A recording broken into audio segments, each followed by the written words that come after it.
திமுகவின் அடிமை ஆ ராசா. ராசா எப்படி எங்க தலைவர பத்தி ஒருமையில அல்லது சாதி தலைவர்ன்னு பேசலாம் அப்படின்னு விடுதலை சிறுத்தைகள் கட்சியை சார்ந்த தோழர்கள் வந்து ராசாக்கு எதிரான கடுமையான எதிர்வினைகளை ஒரு சிலர் ஆற்றிக்கிட்டு இருக்காங்க. ஒரு சிலர் வந்து களத்துல வந்து ராசாக்கு எதிரான ஆர்ப்பாட்டத்தையும் செஞ்சிருக்காங்க. ராசா சமீபத்தில் மின்னம்பலம் அப்படிங்கிற ஒரு தனியார் யூடியூப் சேனல்ல பேசின அந்த பேச்சை ஒட்டின சர்ச்சை எழுந்துச்சு. அந்த சர்ச்சைக்கு எதிர்வினையாத்தான் விடுதலை சிறுத்தைகள் கட்சி வந்து இந்த மாதிரியான எதிர்வினைகளை ஒரு சிலர் வந்து ஆற்றிக்கிட்டு இருக்காங்க. ராசா என்ன பேசினாரு, விடுதலை சிறுத்தைகள் கட்சி என்ன எதிர்வினை ஆற்றிக்கிட்டு, இல்ல விசிகா தோழர்களுக்கு நாம என்ன சொல்ல வரோம், இல்ல ராசா அவர்களுக்கு நாம என்ன சொல்ல வரோம், அவரோட பேச்சை நம்ம எப்படி பார்க்குறோம் அப்படிங்கிறது தான் இந்த பதிவில் கொஞ்சம் விவரமா பேசலாம் வாங்க. அனைவருக்கும் அரசியல் வெங்காயத்தின் அன்பு வணக்கம்.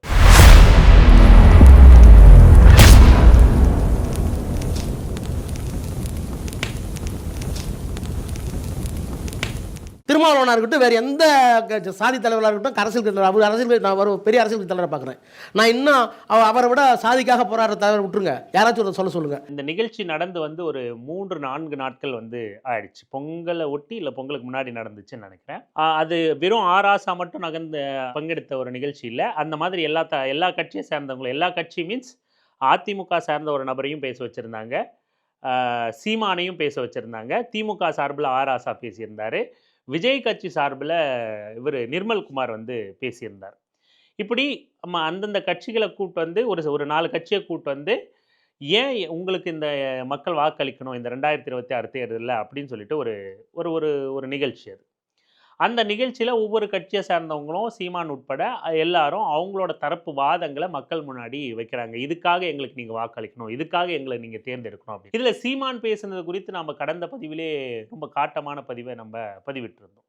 அப்படி அந்த பதிவிலேயே கூட நம்ம ராசா பேசுனது வந்து ரொம்ப சிறப்பாக பேசியிருந்தாரு. அவர் பேசுனதை போய் பாருங்க, சீமான் பேசுனதையும் பாருங்க, ராசா பேசுனதையும் பாருங்க அப்படின்னு சொல்லி ஒப்பீடு பண்ணியிருந்தோம். அதைத்தான் நம்ம இப்பயும் சொல்ல வரோம். இப்பயும் நம்ம என்ன ராசா பேச்சு குறித்து சொல்கிறோம் அப்படின்னா, நீங்கள் சீமான் பேசுனதை கேளுங்க, இல்லை டிவிகே கட்சி சார்பாக நிர்மல்குமார் பேசுனதை கேளுங்க, அல்லது கல்யாண சுந்தரம் அதிமுகவுக்காக பேசின கல்யாண சுந்தரம் பேசுனதை கேளுங்க. இவங்க எல்லாரும் பேசுனதை முழுமையாக கேட்டுட்டு ராசா பேசுனது, திமுகவுக்காக பேசின ராசா பேசுனதையும் கேளுங்க. இல்லை ராசா பேசுனதை கேட்டுட்டு மற்றவங்க பேசுனதையும் கேளுங்க. உண்மையிலேயே ஒரு கட்சி அல்லது ஒரு கட்சியோட நிர்வாகி அல்லது ஒரு கட்சியோட ரெப்ரசன்டேட்டிவாக மக்கள்கிட்ட இதுக்காக நீங்கள் எங்களை தேர்ந்தெடுக்கலான்னு பேசின ஒரு சிறப்பான பேச்சாக தான் ராசாவோட பேச்சு, அந்த பேச்சு இருந்தது. ராசாவோட பேச்சை முழுமையாக நான் கேட்டேன். ராசாவுக்கிட்ட அந்த மாணவர்கள் கேள்வி கேட்டது, அந்த வீடியோ கிளிப்ஸையும் நான் முழுமையாக பார்த்தேன். இது சர்ச்சை ஆயிருக்கு, இது ஒரு சிலர் பேசிக்கிட்டு இருக்காங்க, இது இவ்வளோ பெரிய சர்ச்சை ஆயிருக்கு அப்படின்லாம் நம்ம பெருசாக கண்டுக்கல, அதை நம்ம கவனிக்கல. ஆனால் இது பெருசாக ஒரு பக்கம் பேசிக்கிட்டு இருக்கு. ஆனால் அவர் பேசுனதையும் நம்ம கவனித்தோம். இந்த வேங்கவயல் மணிப்பூருக்குரிய ஒப்பிட்டு ஒரு மாணவர் கேட்டதுக்கு அவர் அந்த மாதிரி ஒரு மாதிரி உணர்ச்சி வசப்பட்டு பேசியிருந்தார். அப்படி டக்குன்னு அண்ணன் திருமா அவர்களை வந்து சாதி தலைவர்னு ஒரு ஃப்ளோவில் சொல்லிட்டாரு. அதுக்கப்புறம் உடனடியாக வந்து இல்லை, அவரை நான் ஒரு பெரிய அரசியல் கட்சி தலைவராக பார்க்குறேன், அவராக இருக்கட்டும் இல்லை யாராவது பெரிய சாதி தலைவர்களாக இருக்கட்டும் அப்படின்னு அந்த ஃப்ளோவில் அவர் சொல்கிறார். அந்த சின்ன ஒரு கிளிப்பை எடுத்து வச்சுக்கிட்டு, ராசா பாத்தியா, திமுகவில் இருக்கிற அடிமை ராசா பாத்தியா, எங்க அண்ணன் திருமாவை, எங்க தலைவர் திருமாவை வந்து சாதி தலைவர்னு பேசிட்டாரு, ஒருமையில பேசிட்டாரு அப்படின்லாம் வந்து சிலர் வந்து, அதாவது விஜய் ஆதரவு, காங்கிரஸ் ஆதரவு நபர்கள் வந்து இதையெல்லாம் இவங்க ஆதரவு அப்படின்னு சொல்றதை விட திமுக வெறுப்பு நபர்கள் வந்து அது ஒரு பிரச்சாரமா எடுத்துக்கிட்டு இருக்காங்க. சரி, இப்போ நீ திமுகவுக்கு ஆதரவு சொல்லி பேச போறியா அப்படின்னா கிடையாது. நாம விசிகாவை எந்த பார்வையில் பார்க்குறோம், விசிகாவை தார்மீக பொறுப்பில் ஆதரிக்கிறோம், விசிகாக எவ்வளோ பேசிக்கிட்டு இருக்கோம் அப்படின்னு உங்கள் எல்லாருக்குமே தெரியும். அப்படி வந்து நம்ம விசிகாவை குறைச்சி மதிப்பிட்டுட்டு விசிகாவை மட்டம் தட்டிட்டு நம்ம திமுகவுக்கு உயர்த்தி பேசணும் அப்படிங்கிற அவசியம் நமக்கு இல்லை. ஆனால் ஒரு தவறான கருத்து சித்தரிக்கிற போது நம்ம அதை வேடிக்கை பார்த்துக்கிட்டு இருக்க முடியாது. விசிகாவின் மீது அக்கறை கொண்ட ஒரு நபரா, விசிகா வந்து விசிகாவின் கொடி ஒரு நாள் கோட்டையில் பறக்க வேண்டும் அப்படிங்கிற நானும் ஆசைப்படுற ஒரு நபரா, விரும்புகிற ஒரு நபரா, விசிகா கிட்ட ஒரு திரிபான செய்தி போய் சேர்றத நாம் வேடிக்கை பார்த்துக்கிட்டு இருக்க முடியாது. இப்படி இளைஞர்கள்கிட்ட தப்பான செய்தி போடுறத ஒரு நாளும் நாம் அனுமதிக்கவும் முடியாது. அதுக்காக தான் இந்த பதிவு. அப்படி ராசா ஃப்ளோவிலையோ இல்லை ஏதோ ஒரு வார்த்தையை தடுக்கியோ பேசியிருக்கலாம். ஆனால் அதை அங்கேயே அவர் சரி செஞ்சிட்டாரு. அவர் அது தொடர்ந்து அந்த மணிப்பூரையும் வேங்கைவேலையும் ஒப்பிட்டு பேசிக்கிட்டு இருக்காரு. அது சின்ன கிளிப்பு தான். அவர் பெரிய அரசியல் கட்சி தலைவர் அப்படின்னு சொல்லிட்டு அவர் நகர்ந்துட்டார். அதை அப்படியே ஒப்பிட்டு அவரை நம்ம கார்னர் பண்ண வேண்டிய அவசியம் இல்லை. கார்னர் பண்ற நபர்கள் எல்லாம் என்ன சொல்றாங்க, இதை நம்ம எப்படி பார்க்கணும் அப்படின்னா, அடிமை ராசா அப்படின்னு பார்க்கணும். திமுகவில் இருப்பதினால் அவர் அடிமை ஆராசா அப்படின்னு பார்க்குறாங்க. அவர் ஒரு தலித் பின்புலத்தை கொண்டவரா இருந்தாலும் திமுகங்கிறதுனால நீ ஒரு அடிமை அப்படிங்கிற ஒரு குற்றச்சாட்டு வந்து ரொம்ப வலுவா அவர் மீது வைக்கப்படுது. இதை நம்ம எப்படி பார்க்கிறோம் அப்படின்னா, பாமக திமுகவில் உள்ள வன்னியர்கள் மீது எந்த குற்றச்சாட்டை வைக்குதோ அதே பார்வையில தான் இதை நம்ம அணுக வேண்டியதா இருக்கு. பாமக என்ன சொல்லும், திமுகவில் இருக்கிற வன்னியர்கள் எல்லாம் காக்கை வன்னியர்கள், பாட்டாளி மக்கள் கட்சி ஆதரித்தால் மட்டுமே அவர்கள் வந்து தூய வன்னியர்கள், இல்லைன்னா அவன் வந்து வயிற்று பொழப்புக்காக கை கால் பிடிக்க போனவன், அவனோட சுயநலத்துக்காக திமுகவில் சேர்ந்துகிட்டு இருக்கான், அவனுக்கு தன் சாதி முன்னேற்றத்தில் எந்த அக்கறையும் இல்லை அப்படின்னு ஒரு பிரச்சாரத்தை தொடர்ந்து பாமக செஞ்சுக்கிட்டே இருக்கும். பாமகவில் இருந்தால் மட்டும்தான் அவன் வன்னிய சமூகத்தை சேர்ந்தவன் அப்படிங்கிற ஒரு பிரச்சாரத்தை செஞ்சுக்கிட்டே இருக்கும். அதே பார்வையில் தான் ஆராசாவை திமுகவை சார்ந்த ஒரு நபர், அவர் தலித்தா இருந்தாலும் அவர் திமுகவை சார்ந்தவர் அப்படிங்கிறதுனால அவர் அடிமை அப்படிங்கிறத இவர்களுக்கெல்லாம் திமுக மீது கொண்ட வெறுப்பு தான். நாம திமுகவை அனைத்து விஷயத்திலையும் பாராட்டுறோம், ஆஹா தூக்கி கொண்டாடுறோம்லாம் கிடையாது. ஆனாலும் இவர்களோட பார்வையில நாம திமுகவை அணுக முடியாது அப்படிங்கிறத தான் குறிப்பிடுறோம். பாமகவின் பார்வையில தான் ஆராசாவை அடிமைன்னு சொல்லக்கூடிய நபர்கள் வந்து திமுகவின் மீது கொண்ட வெறுப்பின் காரணமாகவும், இவங்களுக்கு திமுகவின் மீது உள்ள அந்த அவர்ஷன் காரணமாகவும் ஆராசாவை அடிமைன்னு குறிப்பிடுறாங்க. ஆராசா அண்ணன் திருமாவை அங்க எந்த இடத்துலயும் ஒருமையில குறிப்பிடவே இல்லை, ஒருமையில பேசவே இல்லை. ஆனா ஒருமையில பேசியதா கட் வீடியோவை எடுத்து பரப்புறாங்க அப்படின்னா இவர்களுக்கு உள்நோக்கம் இருக்கு, இவர்கள்கிட்ட எச்சரிக்கையா இருக்கணும் அப்படிங்கிறத தான் நம்ம சொல்ல வரோம். நாம தொடர்ச்சியா சொல்லிக்கிட்டு இருக்கோம், அண்ணன் திருமா விஜய தமிழக வெற்றி கழகத்தை அது ஒரு பாஜக பின்புலம் கொண்டது, அது ஆர்எஸ்எஸ் பின்புலம் கொண்டது, இவங்க மக்களுக்கான பிரச்சனைகள் அமைதி காக்குறாங்க, இவங்க ஏ டீம் பி டீம் மாதிரி இவங்க பாஜக அணிதான் அப்படின்னு தொடர்ந்து அடையாளப்படுத்திக்கிட்டு வந்தாலும் சில நபர்கள் தங்களை விசிகா காரர்களை அடையாளப்படுத்திக்கிட்டு விஜய்க்கு சொம்பு தூக்குறது, விஜய் ஒரு பெரிய டிசாஸ்டர், விஜய் மாதிரி ஒரு மாஸ் வாய்ப்பை நம்ம தவற விட்டுறக்கூடாது, காங்கிரஸ் தான் பெரிய பலம் அப்படின்னு காங்கிரஸ்க்கும் விஜய்க்கும் அறிவு கட்டத்தனமா முட்டு கொடுக்குறான் அப்படின்னா அவன் விசிகா அடையாளத்தோட இருந்தாலும் கூட நீங்க அண்ணன் திருமாவோட வார்த்தைக்கு எதிராக செயல்படுறீங்கன்னு அர்த்தம். நீங்க அப்படி பேசுறவன, அப்படி இன்ஃப்ளூயன்ஸ் பண்றவனை நம்புறீங்க அப்படின்னா அண்ணன் திருமாவோட வார்த்தைக்கு மாறா நீங்க செயல்படுறீங்க, அந்த புரிதலற்று நீங்க இருக்கீங்க அப்படின்னு அர்த்தம். இந்த நபர்கள் கிட்ட எச்சரிக்கையா இருங்க. அவங்களுக்கு விடுதலை சிறுத்தைகள் கட்சியை கொண்டு போய் அந்த கட்சியை மக்களிடத்துல கொண்டு போய் சேர்ப்பதை விடவும் விஜயை கொண்டு போய் சேர்க்கறதுல தான் இவங்களுக்கு ஆர்வம் அதிகமா இருக்கு. அந்த கூட்டத்துக்கிட்ட தான் போய் சேர்ந்துடணும், தான் போய் பிரபலம் அடைந்துடணும், தான் சம்பாத்தியம் அடைந்துடணும் அப்படின்னு தன் சுயநலத்தில் இருந்து மட்டுமே விஜய் வந்து சமூக நீதிக்கான நபரா இருந்தா அப்படி செஞ்சாலும் தவறில்லை. ஆனா தான் பிரபலமாவதின் மட்டுமே விஜய் பின்னாடி உள்ள கூட்டத்தோட கவனத்தை தான் ஈர்த்தரணும், பெரிய வியூஸ் போய் சேர்ந்துடணும் அப்படிங்கிற நம்ம தொடர்ச்சியா சொல்லிக்கிட்டு வரோம் இந்த குற்றச்சாட்டை. இப்படி சில நபர்கள் இயங்கிக்கிட்டு இருக்காங்க. அவங்களோட திரிபுக்கும் திணிப்புக்கும் விடுதலை சிறுத்தைகள் கட்சியை சார்ந்த சில தோழர்கள் வந்து கண்மூடித்தனமா இவர் நம்ம கட்சியை சேர்ந்த நபர் தானே, இவர் நம்பாள் தானே, நம்பாள் மீன்ஸ் நமக்கான ஆதரவான நபர் தானே அப்படின்ற தோரணையில வந்து நீங்க இந்த செய்திகளை, இந்த மாதிரியான நபர்கள் திரிக்கின்ற செய்திகளை ஒருபோதும் நம்பிடக்கூடாது. அதனால நம்ம மீண்டும் சொல்றோம், விசிகா தோழர்கள் வந்து உணர்ச்சி வயப்படாம இந்த கருத்துக்களை வந்து பரப்புற நபர்களோட நோக்கம் கண்டு நீங்க வந்து செயல்படணும் அப்படின்னு நம்ம மீண்டும் ஒரு முறை கேட்டுக்கிறோம்.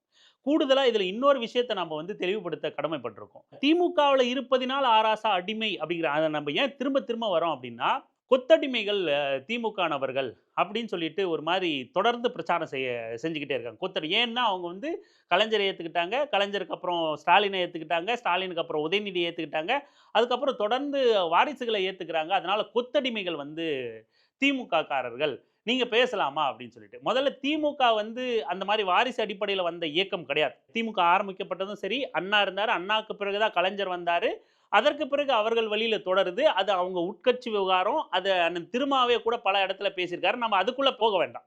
பட் இந்த காரணத்தை சொல்லி வந்து இவங்களை கொத்தடிமை அப்படின்னு சொல்லி குறிப்பிடுற வழக்கம் உண்டு. ஆனா யதார்த்தத்துல எப்படி இருக்கு அப்படின்னா, விசிகாக்குள்ள ஒரு ஜனநாயகம் இருக்கு இல்லையா? விசிகாக்குள்ள எந்த தோழர்களும் வந்து அண்ணன் திருமா கிட்ட முரண்படுவாங்க, கோச்சிப்பாங்க, கோபப்படுவாங்க, எதிர்த்து பேசுவாங்க, வாக்குவாதம் பண்ணுவாங்க. அந்த மாதிரியான ஒரு ஜனநாயகத்தன்மை வந்து திமுகக்குள்ளேயும் உண்டு. மூத்த தலைவர்கள் கிட்ட வாதம் பண்ணுவாங்க. எதிர்த்து பேசுவாங்க.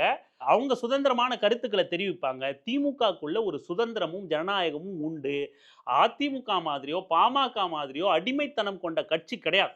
நாம விமர்சனங்கள வைக்கலாம். நியாயமான தர்க்க ரீதியான விமர்சனங்கள திமுக மீது வைக்கலாம். ஆனா, இந்த விஷயத்துல உண்மையிலேயே ஒரு ஜனநாயக தன்மை கொண்ட, சுதந்திர தன்மை கொண்ட ஒரு நம்ம எல்லாம் நினைக்கிற மாதிரி ஒரு அடிமைகளுக்கான கட்சி திமுக. கொத்தடிமைகள் திமுகவினர் அப்படின்னு பொருட்படுத்த முடியாது. அந்த சிந்தனையின் வழியில தான் இன்னைக்கு ஆராசா அவர்கள வந்து திமுகவுல இருக்கிற தலித்தா இருக்கிறதுனால, நீ கொத்தடிமை அப்படின்னு இன்னைக்கு பல பல பேர் வந்து பிராண்ட் பண்ற இடத்துக்கு நகர்ந்திருக்கீங்க. அதனால நம்ம இந்த விளக்கத்த கொடுக்க கடமைப்பட்டிருக்கோம். அதே நீங்க அதிமுகல அத சொல்லலாம். அதிமுக நபர்கள் அடிமைகளா தான் வாழ்றாங்க. அது எல்லாருக்கும் தெரிந்த நபர் தான். பாமகவுல சொல்லல. ஏன் நம்ம பாமகவ சொன்னோம்? பாமகவுல 25 வருடம் தலைவரா அந்த கட்சிக்கு தலைவரா இருந்த ஜி.கே. மணிய பக்கத்துல உட்கார வச்சுக்கிட்டு, நீ போய் சட்டமன்றத்துல என்னத்த கிழிக்க போறன்னு, அவர விட வயதிலும், அனுபவத்திலும் அனைத்திலும் இளையவரான அனுபவமற்ற அன்புமணி வந்து ஜி.கே. மணிய கலாய்க்கிறாரு, கிண்டல் பண்றாரு, ஏளனம் பேசுறாரு மேடையில. அப்போ அது அடிமைத்தனத்தின் உச்சம் தான். ஒரு ஒரு 25 வருடம் தலைவரா இருந்தவர வந்து ஒரு எடுபிடி மாதிரி மேடையிலே நடத்துறார். அப்போ திமுகவ பார்த்து நம்ம இன்னொன்னையும் கத்துக்க வேண்டியதா இருக்கு. அண்ணன் திருமா வந்து ஒரு மேடையில பேசினாரு. நாம இன்னும் அமைப்பாகல. அதுதான் உண்மை. எவ்வளவோ நம்ம செஞ்சிருக்கலாம். எவ்வளவோ நம்ம இயக்கத்த வளர்த்திருக்கலாம். எந்த வளர்ச்சிய வேணா அடைஞ்சிருக்கலாம். ஆனா நம்ம இன்னும் அமைப்பாகல அப்படிங்கிறது உண்மை. அத நாம உணரணும், ஏத்துக்கணும், ஒத்துக்கணும் அப்படிங்கிறத அண்ணன் திருமா ஒரு மேடையில பேசியிருந்தார். அதத்தான் நாம திமுக கிட்ட இருந்து கத்துக்கணும். திமுகக்குள்ள உள்கட்சி ஜனநாயகமோ, இல்ல உள்கட்சியில சுதந்திரமோ, வாக்குவாதம் பண்றதோ, உரிமைய கோருகிறதோ இது அத்தனை இருந்தாலும் கூட, ஒரு அமைப்பின் கீழ, ஒரு தலைமையின் கீழ, ஒரு தலைமையின் முடிவின் கீழ கட்டுப்படுற, அந்த தலைமைய மேற்கோள் காட்டுற அந்த விஷயத்துல திமுக வந்து மிக அதாவது ரொம்ப அமைப்பா திரண்டிருக்காங்க. அவங்க கட்சிக்குள்ள மிகப்பெரிய அளவுல அமைப்பா திரண்டிருக்காங்க. வேர் வரைக்கும் கட்சிய கொண்டு போய் அமைப்பா வளர்த்தெடுத்துக்கிட்டு இருக்காங்க அப்படிங்கிறத திமுகவ பார்த்து நாம அத ஒரு மாடலா எடுத்துக்கிட்டு வளர்த்தெடுக்கலாமே தவிர, மத்தபடி சும்மா திமுக மீது போற போக்குல ஒரு சங்கி அவதூறு வைக்கிற மாரி வைக்க தேவையில்ல. திமுகவின் மீதான விமர்சனங்கள மக்கள் பார்வையிலிருந்து விடுதலை சிறுத்தைகளா நீங்க விமர்சனத்த வைக்கலாமே தவிர, அவதூறா சங்கிகள் பார்வையிலிருந்து அவதூறு வைக்கிறது தவறு.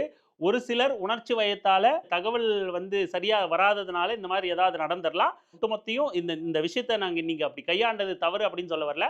உங்ககிட்ட தப்பா தகவல் திரிக்கப்பட்டிருக்கு அப்படின்னு சொல்ல வரேன். ஆக இந்த மாதிரியான விடயங்கள் எல்லாம் வந்து டைவர்ட் ஆகாம, டைல்யூட் ஆகாம கட்சிய அமைப்பாக்குறது எவ்வளவு முக்கியம்? அமைப்பா திரள்றது எவ்வளவு முக்கியம்?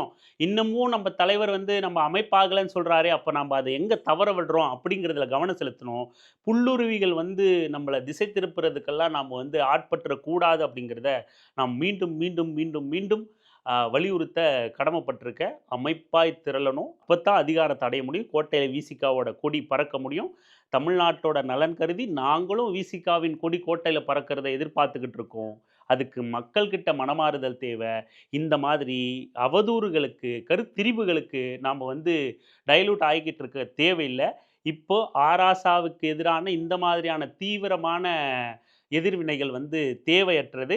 ஆராசாவோட பேச்சு உள்நோக்கமற்றது. ஒருவேளை அவர் அப்படி பேசியிருந்தாலும் கூட அது பெரிய உள்நோக்கம் கொண்ட பேச்சா அமைஞ்சராது அப்படிங்கிறது தான் நம்மோட பார்வை. நம்மோட கருத்துலயும், நம்மோட நிலைப்பாட்டிலயும் உங்களுக்கு முரண்பட்ட அல்லது மாறுபட்ட கருத்துக்கள் இருக்கலாம். நீங்க நம்மளோட கருத்திலிருந்து வேறுபடலாம். இருந்தாலும் தொடர்ந்து விசிகாவின் நலனில் அக்கறை கொண்ட ஒரு நபரா நம்மோட நிலைப்பாட நீங்க நம்மள என்ன நெனச்சாலும் நம்மோட நிலைப்பாட நம்ம தெரிவிக்க வேண்டிய கடமை நமக்கு இருக்கு. ஆகையால தான் இத தெளிவுபடுத்த இந்த பதிவு. தொடர்ந்து பேசலாம். தொடர்ந்து இணைந்திருங்கள். அரசியல் வெங்காயம் சேனலுடன். நன்றி. வணக்கம்.